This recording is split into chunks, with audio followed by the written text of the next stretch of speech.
Welcome to Tree Talking Time, where we talk all things tree dogs, from the smallest feists to the largest hounds, treating squirrels to bears and everything in between. And from time to time, we might even run a little fast game.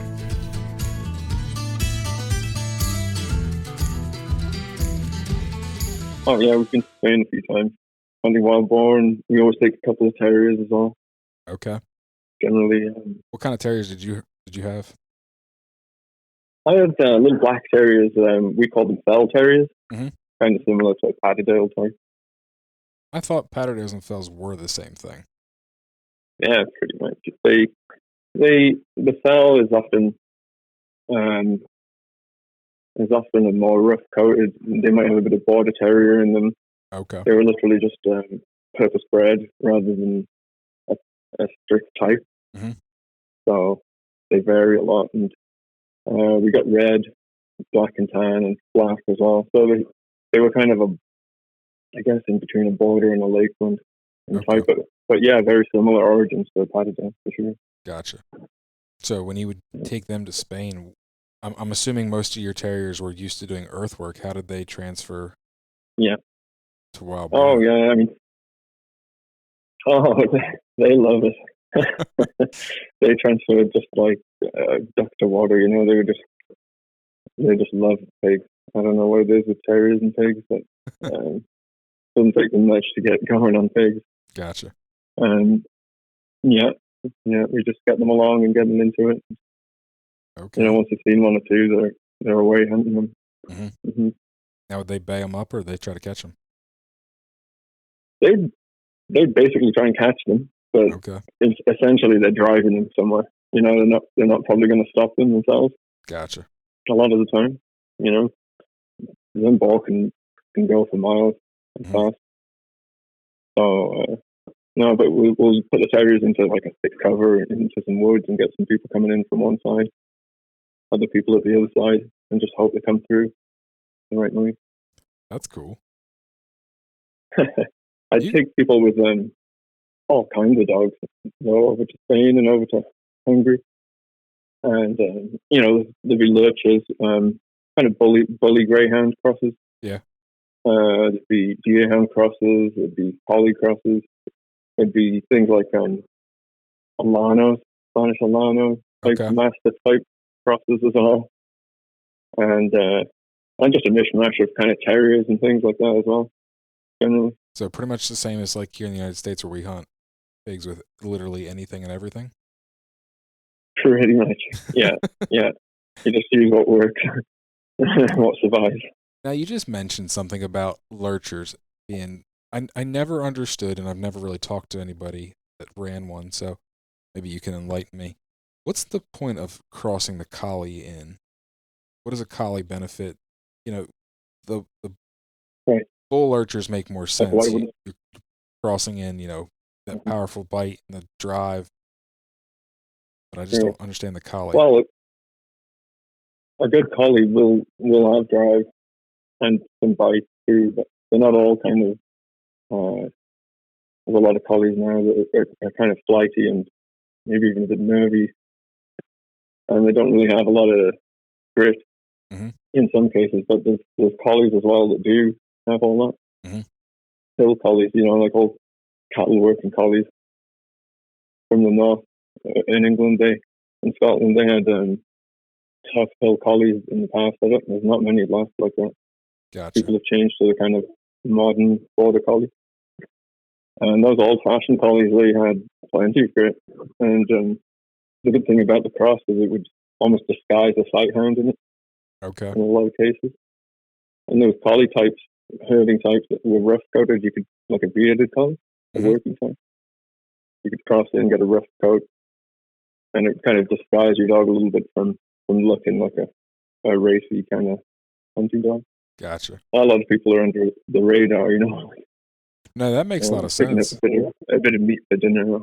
Yeah. Well, before we get too far into this and people are all confused, Mick, why don't you introduce yourself? Oh, sure. I'm Mick from England, the north of England. Basically, been obsessed with dogs and nature and the outdoors since forever, pretty much. Got my first terrier when I was in Wow. 1988 Okay.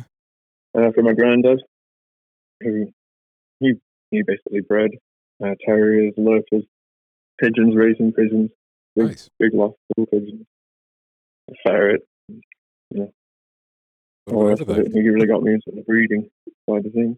Yeah.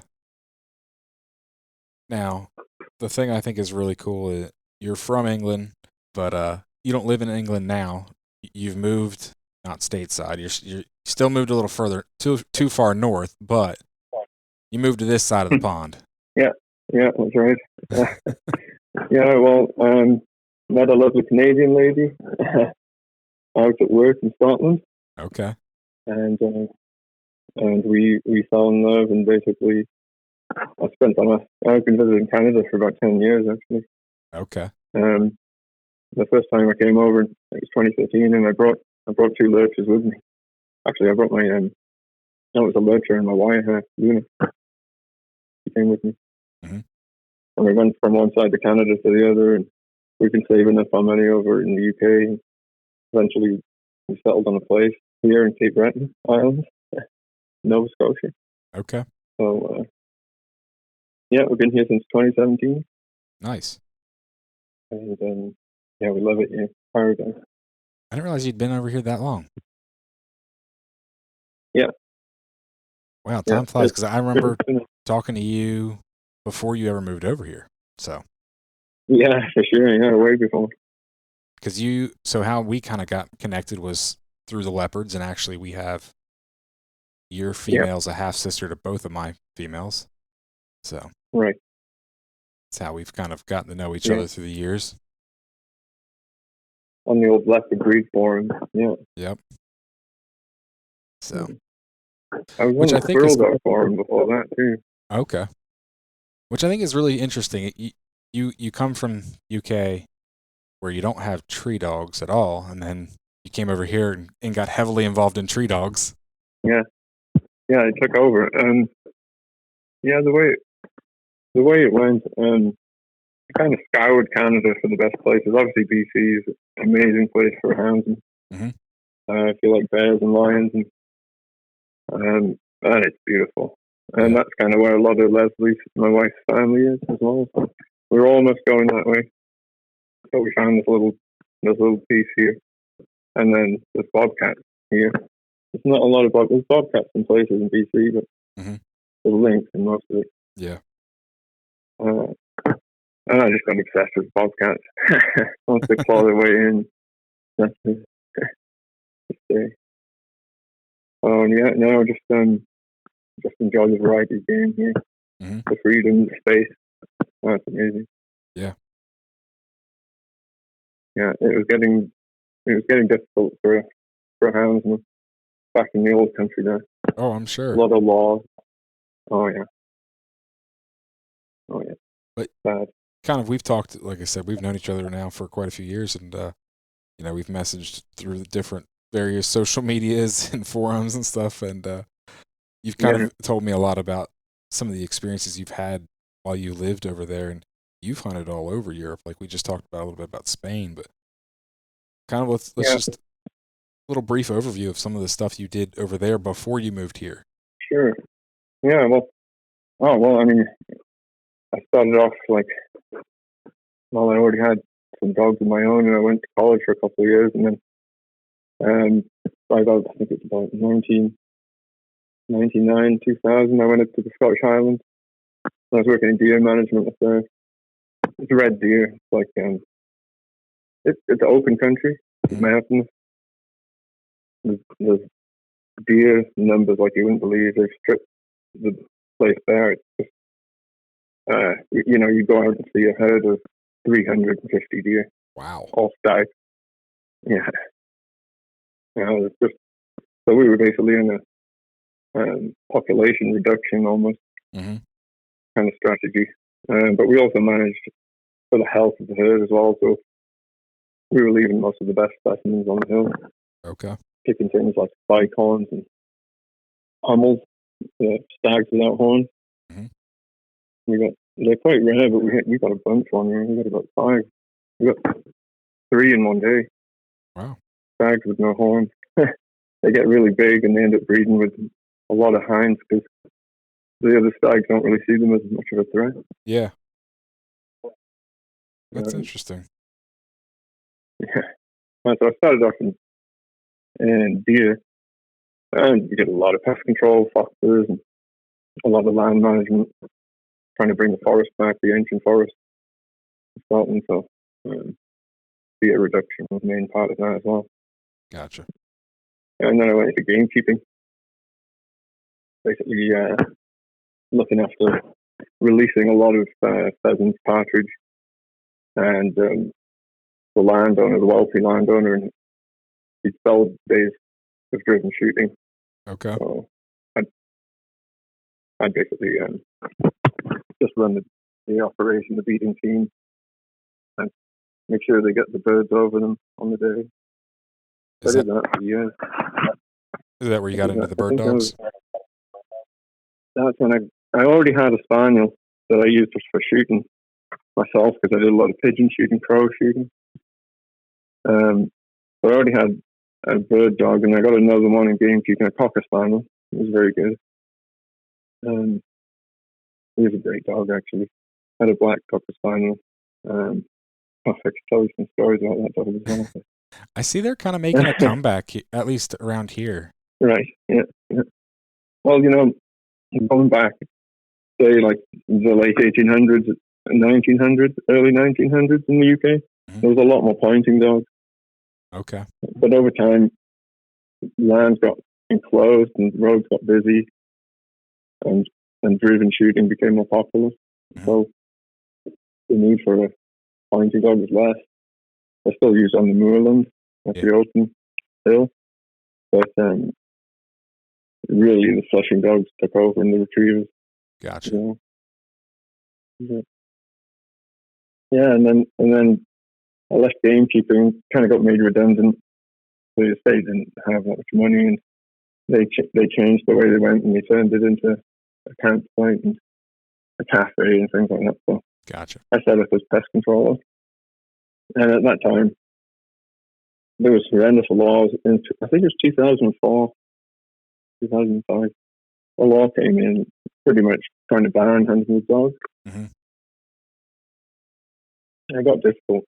It got difficult to operate hounds. They banned the number of hounds you could use to 2, and only to flush to a gun as well. Okay. And loads of other laws that were really strictly came in at the same time. So we looked to Europe for better opportunities. And I had some friends over there, and I just started going myself, usually just with a buddy. And then it got more attention, and then eventually we were taking a crew of a dozen people, even more, all the dogs, and getting them into it. I don't blame any of you guys for trying to get out of there and be able to go hunt. Oh yeah, and it's a busy place. Like, so now I don't even know how they're coping with it. It's even worse now. So yeah, I think the fight is real here as well. I think these things are happening here now.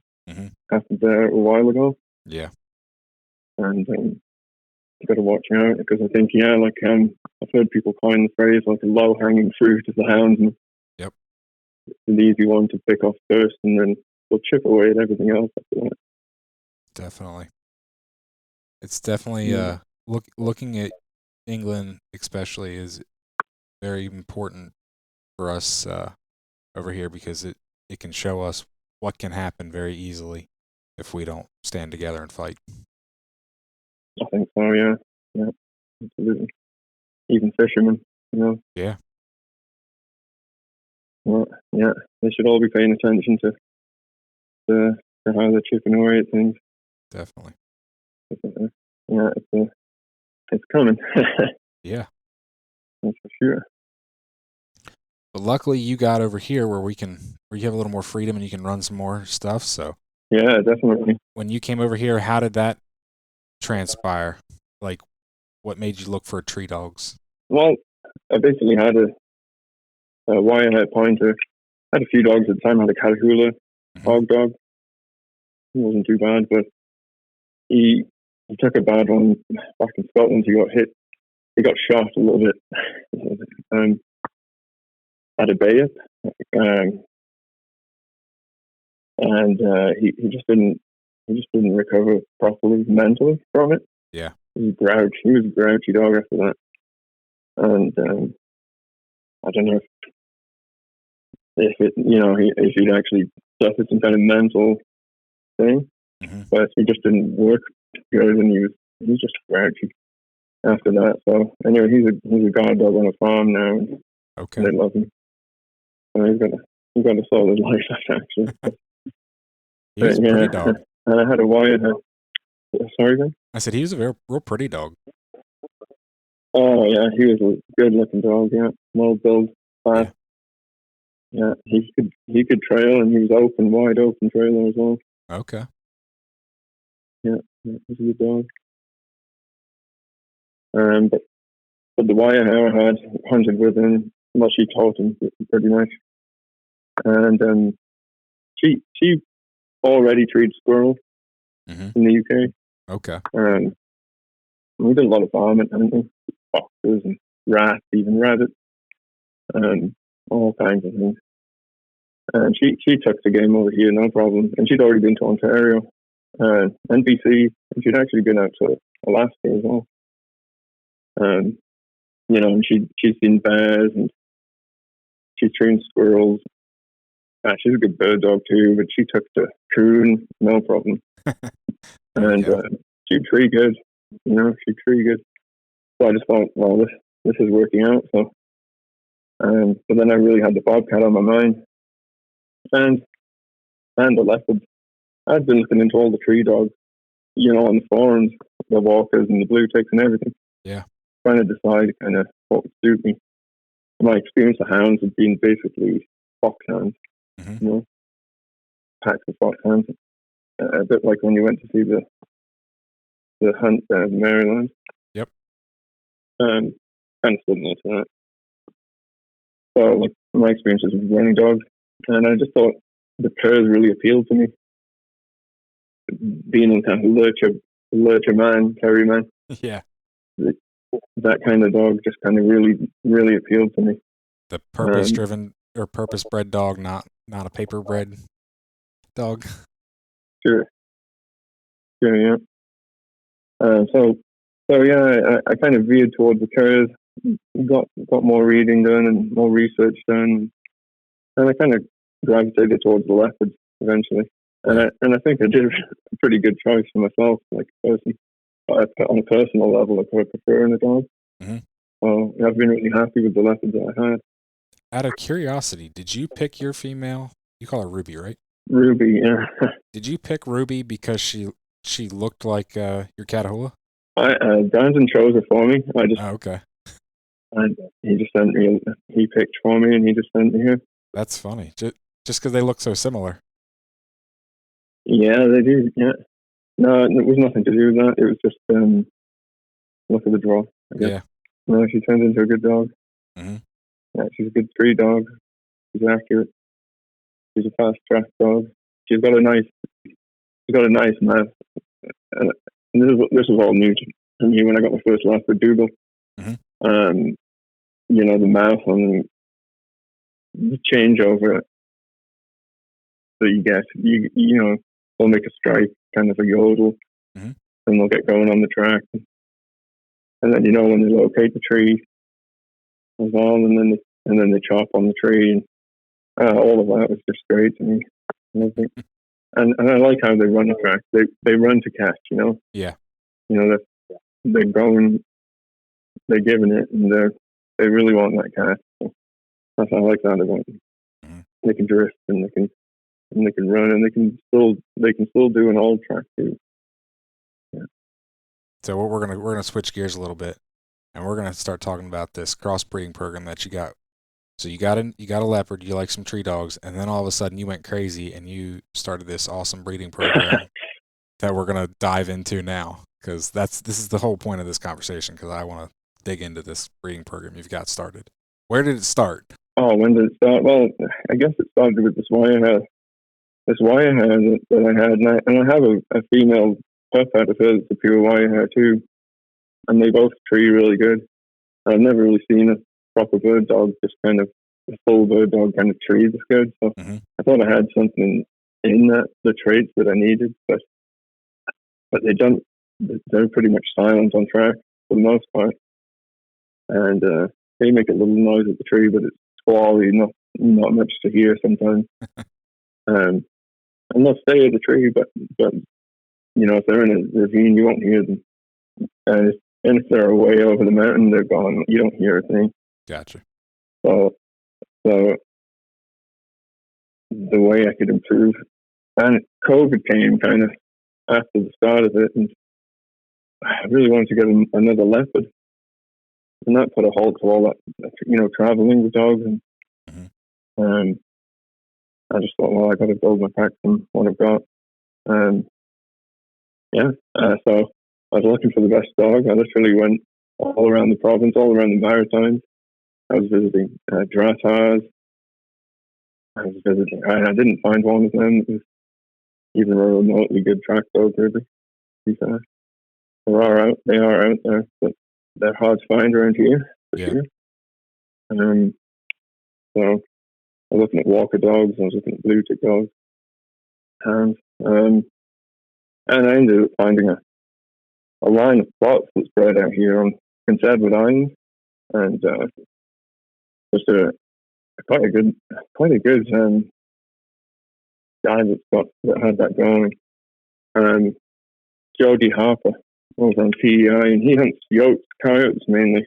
Okay. Because, and it's kind of a little different than here. It's kind of a flat land, farmland a lot. And the dogs are just racing across that, chasing these coyotes, and they're cutting their head, trying to pick them off with a gun. And it looks like they were doing a good job. And he'd sold his dogs to various people that hunt different game, coons and cats. And I met a guy who had a couple of his dogs that loved them, and he hunts a lot of bobcats. So went down to see this one dog, Bullet, and just a real calm dog, kind of a big solid dog, a little white on its feet, a little white on its chest, a brindle dog, good looking plot, and he had an amazing deep mouth, a cold nose, and just a reliable single-handed cat dog. He was just grit and speed and brains, seemed to have it all. So I thought, well, it's worth a go. I'll just raise as many as I can and see if I get something like I'm looking for. Well, yeah, I was raising the pups, and they run free around the farm, and they're into everything. Eventually, I got a coon, and I had it in a cage, and they just lit up, and the mouth on them all was just incredible. And I kept a few of them, and I've still got two now. Yep. And they just turned out just exactly how I really envisioned. Basically, they sound like hounds, but they can do what the wire hair could do. Mm-hmm. They point even. If there's a partridge in a bush, they'll point it. And they'll tree, and they've got great mouth. And they don't lose the timbering squirrel. Okay. If there's anything timbering out, they're after it. Whereas the leopards will be on the tree, sometimes stuck on that tree. Whereas the other ones are going racing off through the forest watching it timbering out. So I actually found a lot of plus sides in the cross I didn't expect. Yeah. And they're just super robust as well. And they've been holding up on all this crappy ice and crust that we get all the time here. Yep. And I'm out with the dogs, and even my neighbours and that haven't been out for weeks. I'm out every day. So yeah, it's going quite well. So the two you kept out of that cross are Gord and Raven, correct? Yeah, that's right. Yeah. Okay. Male, I just want to establish that so that way when we get a little further in this breeding program, and you say one of their names that way people understand. They're Sure. Yeah, half Gordon. plot, half uh, German Wirehair. That's right. Yeah. Yeah. So now Hmm. they worked out, and you've hunted waterfowl, upland, coon, bobcat, squirrels, right? Yep. Yep. Yep. Yeah. Exactly. And I use the old Wirehead now. She's still working. She's going to be 12, I think, this year. Okay. And she's still working. I do blood tracking with her, like Oh, the cool. game recovery. Hmm. And I'm working into guiding as well this year. Working on up to being a guide anyway. Okay. Got to do a course and stuff. But it's good coming along. Yeah, so I use the old retired dogs for stuff like blood tracking, and I haven't done shed hunting, but I know Tate and them do Yeah. with their dogs, and it's quite a big thing out west, I think. So Mm, never really got into that, definitely. but they certainly do that easy. Um, but I'm really just obsessed with cats. It's Yeah. the most fun I've had in the woods, I think. So after that first generation, what was your next move, and what was the thought process behind that? Just to keep going, I guess, and just I wanted a few more dogs in the team, and well, I really wanted to breed some leopards, but I didn't have a male to use. My old dog Dougal, I sold him to another cat hunter, Mhm. kind of locally, and he's doing good, but he did not get along with my wife's British Spaniel Okay. male, and they just wouldn't stop bickering, so and fighting, scrapping. He had to go, so that was him. And then yeah, so I was left with not many options, so I went to God and I lined him over Ruby, Hmm. the leopard. So I got a litter out of that, and those pups were just fireballs, just absolute from the word go. And I couldn't keep them. I just could not keep them all. They were getting out of the pen. They were chasing my hogs every day and baying at my hogs and chasing squirrels, digging up squirrels. I find them all in the woods, just like a regular pack of hounds, just going at it. And they were hard work. But I did keep three out of that litter. Okay. The others are doing great too that I sold, but I gave away. But the three that I kept all made good dogs, all made really good dogs and versatile too. Hmm. So I don't know if it's luck or yeah, it's luck, but I was lucky, I guess. Yeah, Now, have you pretty much hunted so I them got on there. everything, just like you have Gordon Raven? Yeah, yeah, exactly. I've done more with Raven than I did with God. God was so good at treeing coons, and and he's just such a fun dog to work with. He's energetic, he's very friendly, and he's bouncy. And, he's just keen. He's a keen dog, and he's always on the go. And so if he's not worked often, almost daily, then he'll be bouncing off the kennel. And so I've almost got to work in to keep him kind of stable. Hmm. But he's a real good dog, and I really pushed him towards that. And he's trained up a few of these pups too. Like Nice. it's real nice. He's not. He's good because he'll. My dogs pack good. Okay. They're not independent really. I don't think. I don't get a lot of split. I'll cast them off, they'll separate off. But as soon as one opens, they're all to him, Yeah. and they all go. They trust each other, and they're just a team. They go, and he's got them all like that, and that's how they operate. So yeah, he's a good dog, and I pushed him more towards the tree work, the tree game, the Yeah. cats, and then he didn't get a lot of. I usually start them in September on waterfowl. Actually, I get a early goose season, but Hmm. this year the geese here they almost disappeared when the season opened. Didn't get a lot of opportunity, but had Raven down there, and we got a few ducks later on. And they're both good water dogs. Yeah, they love water. Well, they all do, and they all retrieve. just naturally from pups. I don't force train. In fact, I don't really train. I just like to see what they're gonna be able to do. I train obedience, but Yeah. then after that, it's just exposure, I guess, and getting them out there a lot. And they are obedient dogs, so they're steady. They're not like kicking dirt in your face when you Yeah. got the tailgate. Yeah, Yeah,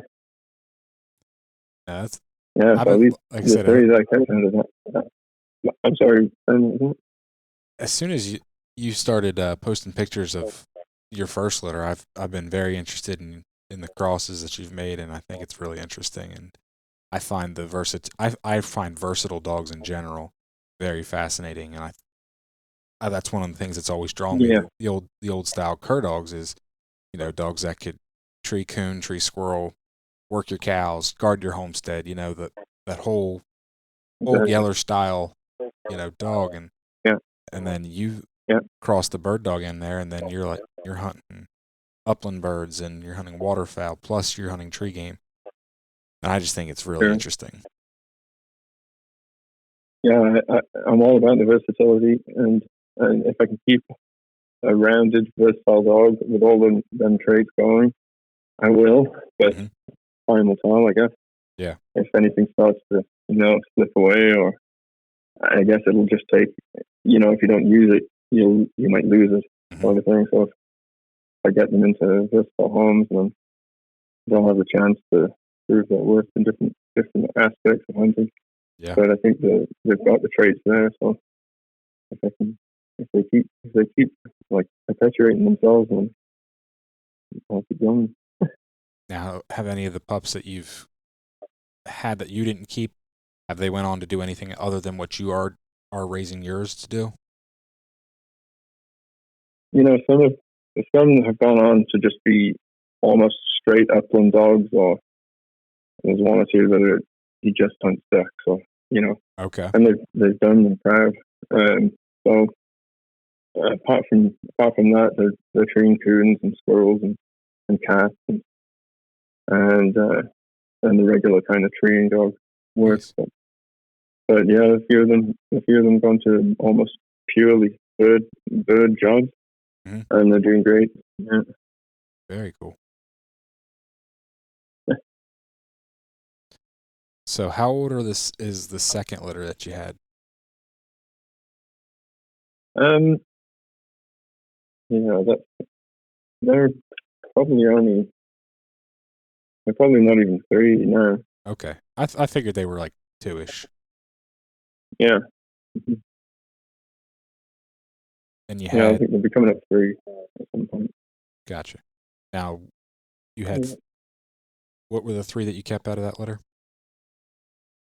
I got a smooth coated brindle dog, kind of looks like a Flossie's Murphy, Mhm. and then I got a rough coated brindle dog.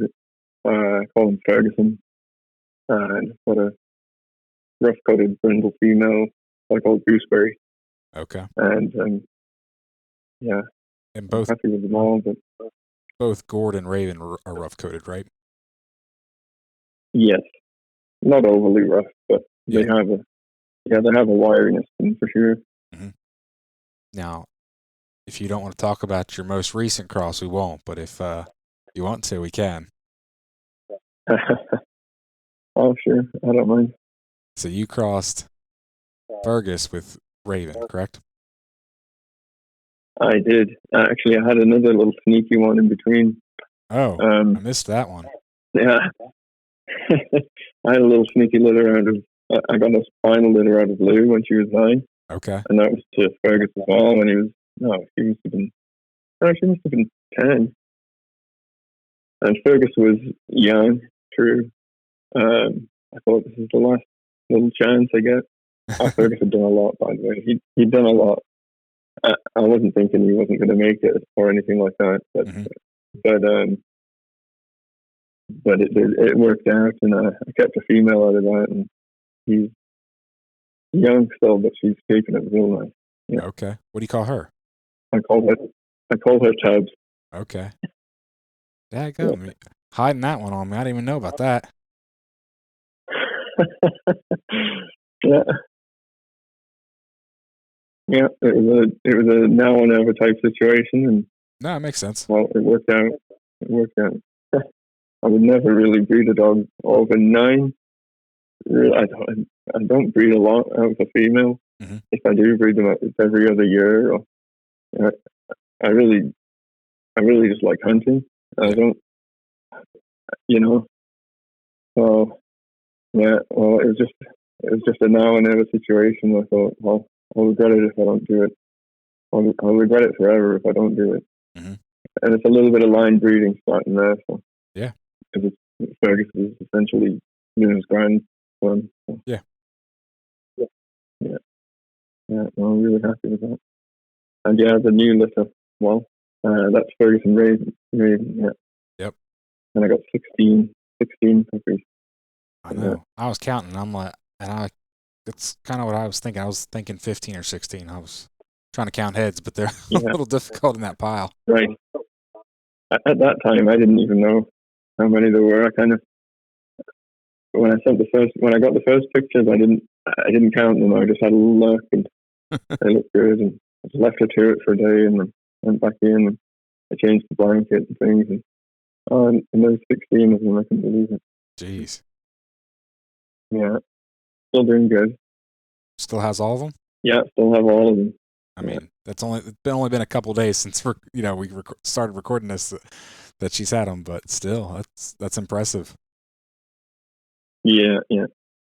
She's a hell of a good mum, and she's just in there, just suckling away. I'm just almost like bringing food balls to her, and she's just eating it out of the ball as she's suckling. I'm So sure. pretty well devoted mother. But she's got 9 teeth. Doesn't She's missing a teeth, I think, or something. She's got 4 on one side, 5 on the other. But the pups are doing good. They're looking good. Awesome. They're not making noise. They're not distressed or anything. So for now, they're content. But Mhm. I'm gonna be supplement feeding them, I think, as well at some point. Yeah, Yeah, it's yeah. crazy. A lot of meat in the freezer though, so they've got some good stuff waiting for them. As many as you have now, I think you have the makings of a bear pack if you want to just drive south a little bit. That is true. Yeah, that's very true. I can't. Well, no, that would be a lot of fun. We don't have really a bear season here Okay. at all, or no training season or anything. But what we can do is hunt nuisance bear. We're Okay. allowed to spew at nuisance bear and tree it. But that's the only real time you're allowed to kind of tree a bear with dogs. So Well, how far? it's a case of maybe it'll happen, maybe it won't. So You're not that far from Maine, are you? no, not really. See? Just come on down. Well, yeah, that's it. Yeah, no, it's not too far. I'll get there in a day. There you go. Have a bunch of Yeah. wire hair dogs on a bear. Oh yeah. Yeah. Yeah. They would take to that. I'm pretty sure as well. Yeah. I'm sure they would. Mm-hmm. With the plot blood and the leopard blood in there, I don't think it would take much convincing. Oh no. Oh no. And the wire hair, they love them too. Mm-hmm. They love them too, but they're greasy as anything. So, but they're real smart too. But they've got so much drive. I don't know if that would be too much drive Mm-hmm. for a bear, but I'm not sure. But they definitely make them climb quicker.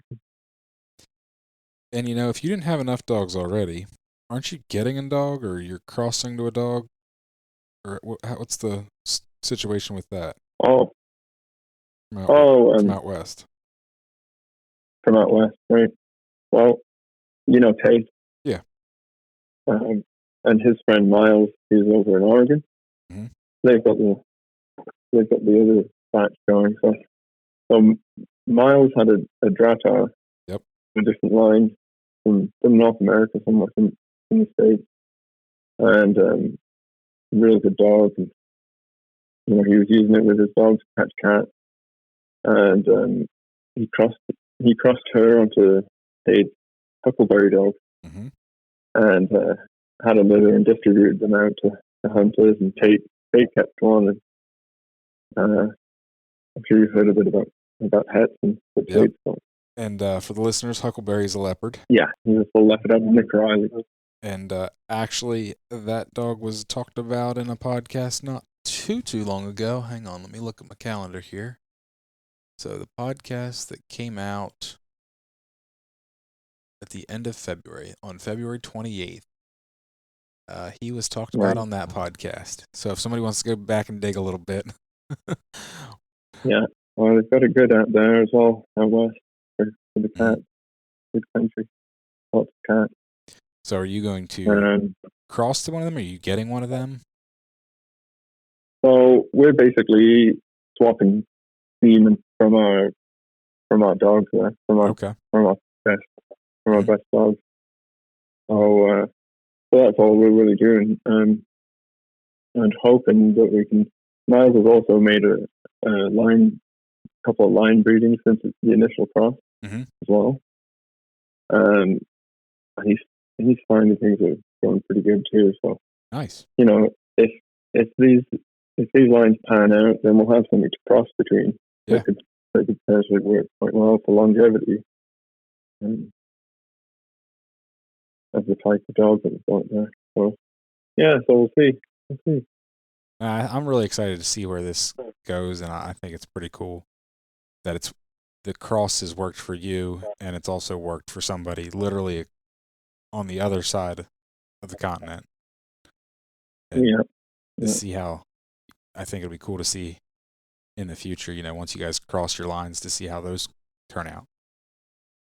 Oh yeah, it's exciting to imagine that, to wonder how they'll turn out. Only time will tell, I guess, and we're going to get them in the woods hard, and just hope for the best. We'll see. Yeah. We'll see. Yeah. Now. Yeah, no, they're doing well out there with their dogs. And, of course, a couple of these pups, a bunch of these pups now are going to be heading out west. So. Okay. Hopefully they'll do good out there. Cool.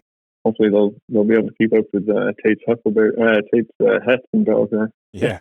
That thing's fast out here. Yeah. Well, now we need some good stories of these versatile dogs before we let you go. Well, I nearly froze to death one time. And it was a good lesson for me, coming from pretty much a much milder environment over in the UK. And was suddenly just going at it in the, way below freezing.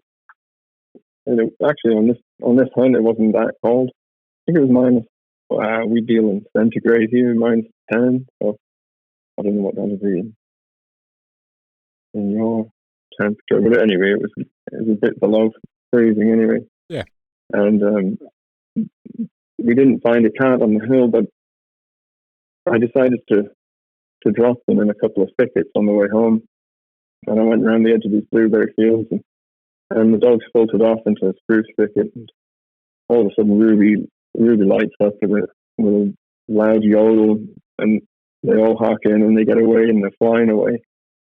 And they get down into a ravine. I cut the track further on. The dogs had already crossed, and they were heading into just a tract, a massive tract of land. So I just had to leave the snowmobile there and head in, pretty much going for it, just hiking in. And I got down into that ravine. I was almost skiing down in there on my snowshoes.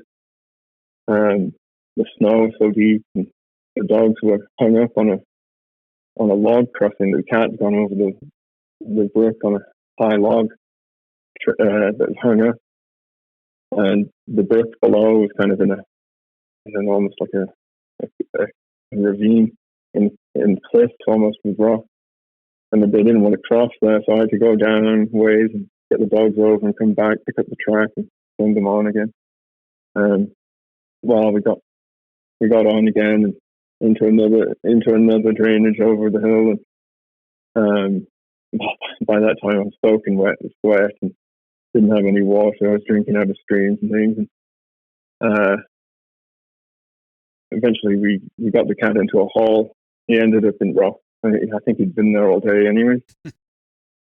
So we walk back, get back to the snowmobile, and with the dogs loaded in, we're heading back home, and all of a sudden, just kaboom!